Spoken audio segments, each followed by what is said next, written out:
but they just don't know. People seen it, but they just don't know. Come on, baby, let the good time roll. Yo, what is going on, everybody? It is Straight Out of Boston here, aka the King of Boston, and today we are back for episode 8 of the Houston Rockets Association here, the season challenge on NBA 2K14, current gen, of course. And today we are going up against the Miami Heat. We are into the last couple of months of the regular season. I got 2 more regular season games before we get into the playoffs.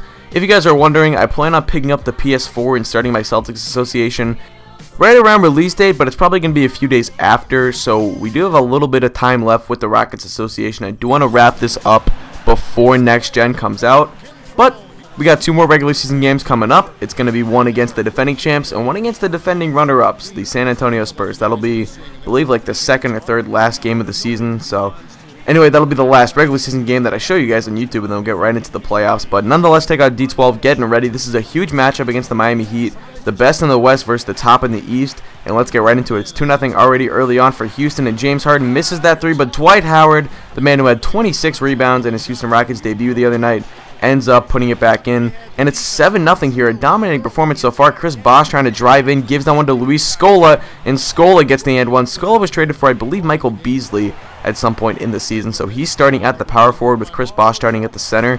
Here we go, Dwight Howard getting double teamed, finds David Lee cutting down low, and Lee finishes that one with the left hand. I believe he might have finished that with the right hand. Nah, he gets it with the left. Then nice 25.5 vertical. David Lee, not a high flyer, not a Blake Griffin type, but he can get it done around the basket. And Jeremy Lin running the pick and roll, gives that one to Dwight, and there it is, the Dwight Howard mid-range. He ends up missing that one, but David Lee is there on the offensive boards, and we open up a 10-point lead early on, 13-3. Jeremy Lin with the ball here, trying to run the fast break, gives it to Chandler Parsons, a knockdown 3-point shooter, and Parsons gets that one to go. 16-3. Here comes Mario Chalmers, though, trying to get the Heat back in this game. Gives that to Dwayne Wade. He gets double teamed. Bosh is open, and Bosh, wide open layup. He's not going to miss that. He knocks it down, and it's a 16-5 game. Now here come the Heat once again. Dwayne Wade with the ball, trying to drive baseline, spins around, gives it to Shane Battier for the foul line extended 3-pointer, and he knocks that one down. Sugar Shane Battier doing it again. Here comes Patrick Beverley, though, the man who was announced to be the starter over Jeremy Lin for the real-life Houston Rockets. I might experiment with that lineup a little bit in future episodes as we get towards the playoffs, but nonetheless, Dwayne Wade with the ball. And actually, I'll talk about that for a moment. I kind of like that idea of having Patrick Beverley in the starting lineup and Jeremy Lin as the 6th man.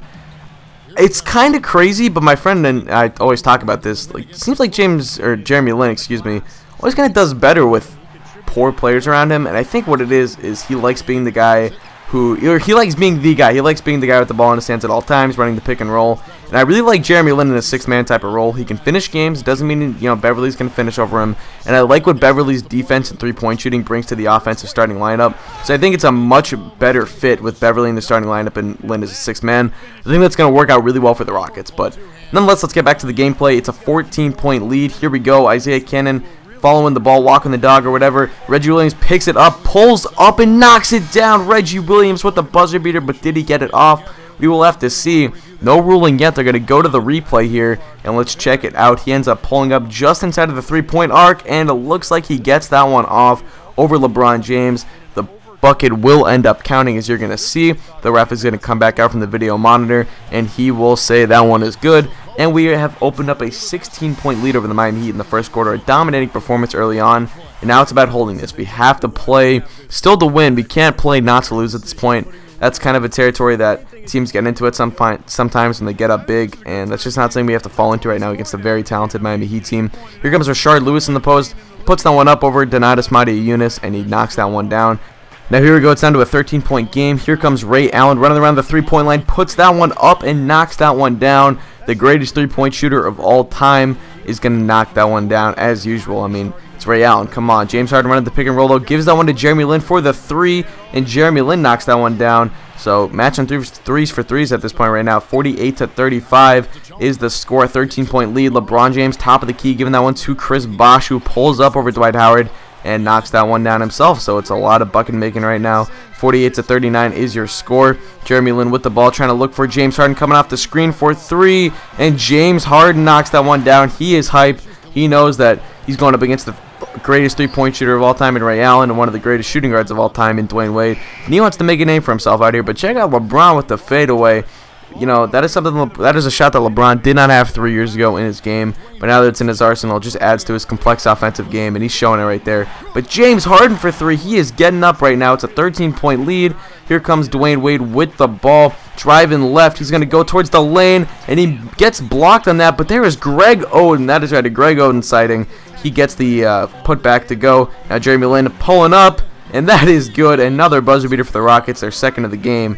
And we're going to take a 58-47 lead into the half. That is your score as we will head in to the beginning of the third quarter. Luis Scola going to work in the post on Chandler Parsons. Parsons can work as a stretch forward, but Luis Scola is a very good offensive player, and Scola can kind of take advantage of that a little bit. Parsons is more of a natural 3. But here comes LeBron James running the break, and LeBron James on the break is just devastating. Gives that one off to Dwayne Wade. Dwayne Wade in the paint. He's going to make that most of the time. Here we go, 62-57 is the score. The Heat have closed it up a little bit, but James Harden is a madman right now. He is taking all the shots, making those little pull-ups, and he knocks that one down, so it's a 66-61 game. Here comes LeBron on the rebound, though. He's dribbling up the court. Gives the nice one-handed pass to Dwayne Wade, and Wade slams that one down, hanging on the rim a little bit there. Now it's down to a 3-point lead. Harden with the ball, shot clock winding down. He's got to put it up, puts it up over D Wade and knocks that one down. What a shot by James Harden. He is going to work right now. He is a madman. He is a beast among men, whatever you want to say, but you cannot stop LeBron James. Harden not the strongest defender in the world. LeBron, he's just too big for him at that point. LeBron knocks that one down. Now it's a 2-point lead for the Rockets. Jeremy Lin trying to get into the paint, gives it to Harden. Harden being covered by Shane Battier, an elite perimeter defender, but it does not matter. He draws the foul. He's going to go to the line for 2, and this is what James Harden does so well. He gets to the line, and he knocks down his free throws, something you learned in Oklahoma City. Kevin Durant, one of the best at doing the same, getting to the line and knocking them down when they count, and that is what James Harden can do so well, and he's so devastating from the line. And here he goes again, catching the ball on the fast break. He slams that one down. It was blocked, but they're going to call goaltending on, I believe this is Rashard Lewis, who I guess had his hand in the rim or something. I don't know, confusing. But nonetheless, LeBron's half-court shot is going to end up not going, and we will take an 8-point lead into the fourth and final quarter of this ball game. 79-71 is the score. And we're going to try and hold this lead over the Heat. Coming off of a rough loss against the Clippers, we want to win this game, try to get back to our winning ways, so to say. But D-Wade's got something to say about that. He knocks that one down. Here we go, 81-76 is the score. Luis Scola, another not-so-strong defensive player. David Lee tries to take advantage, misses, gets the board, and puts it back up and in. He is devastating on the boards, especially offensively, and he puts that one back up and in, and it's a 9-point lead. Mario Chalmers with the ball, gives it to LeBron for 3, and that's what I was talking about earlier. LeBron James, the three-pointer, not a shot he had in his consistent arsenal 3 years ago, but he's added to it, and he's become such a better player because of it.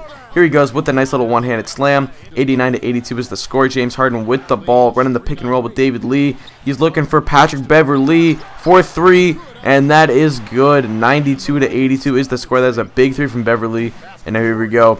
James Harden with the ball, looking for Chandler Parsons on the break, and Parsons finishes that one with the left, falling over. A great find by James Harden, an underrated passer, at least in my opinion. But here we go, Chandler Parsons with the ball, trying to get by. That was a mismatch right there. Chris Bosh cannot handle him on the perimeter. He slams that one down, and Parsons is coming up big here in the fourth quarter. Harden with the ball, though, fading away baseline, and that is just too good. James Harden, he was a man possessed today. He had a great game, and we're going to end up pulling out the victory. 100-85 is the final score. There's not a lot of highlights in the fourth quarter. We kind of pulled away, and there was a lot of free throws and just bad basketball, quite frankly. But nonetheless, we beat the defending champs, the two-time defending champs. A huge victory, in my opinion, for the Rockets. We know we could beat this team at home. It's going to be something else to beat them at the American Airlines Center in Houston. Or not Houston, Miami, excuse me. I believe that's what their arena is called. But the fact that we beat them at home, the fact that we beat them at all, big confidence booster. I think that's big for us. And we're about to get into the player of the game highlights. It's going to be something you might not have expected based on the highlights that I showed. But it was Chandler Parsons. He actually got the nod over James Harden. Parsons had a very nice game. He's a really good complimentary player. And I really like how the Rockets have built their team kind of around guys like him. Like, I look at Omer Asik, I look at Jeremy Lin, I look at Chandler Parsons, and I say those are 3 really, really good role players. And those are 3 guys that can really surround themselves, or they can surround 2 really good superstars with themselves, so to say. I don't know if you guys know what I'm talking about, but I think that's I really like how the Rockets built their team out. And I thought about trading Chandler Parsons in a deal that would help me acquire a 3rd superstar. But I just, David Lee's not a superstar. He's a very good player that complements, Dwight Howard and James Harden. And I think he's probably a bit more than a role player. But I just like the way the guys like Chandler Parsons complement guys like Dwight Howard and James Harden. I like Chandler Parsons, one of my favorite players in the league. I like a lot of the guys in the Rockets. I really like Harden. I really like Parsons. I like Madi Yunus. I think it's a cool team, but nonetheless, you can take a look at the box score right here, and you can take a look at the Heat as well. LeBron 26. We held Wade to 14, and we held LeBron to 9 of 29 shooting. That was a big deal. He's one of the most efficient players of all time, and we held him to a very inefficient night. So anyway, it's going to wrap it up for me. Thank you guys for watching. I hope you did enjoy, and peace.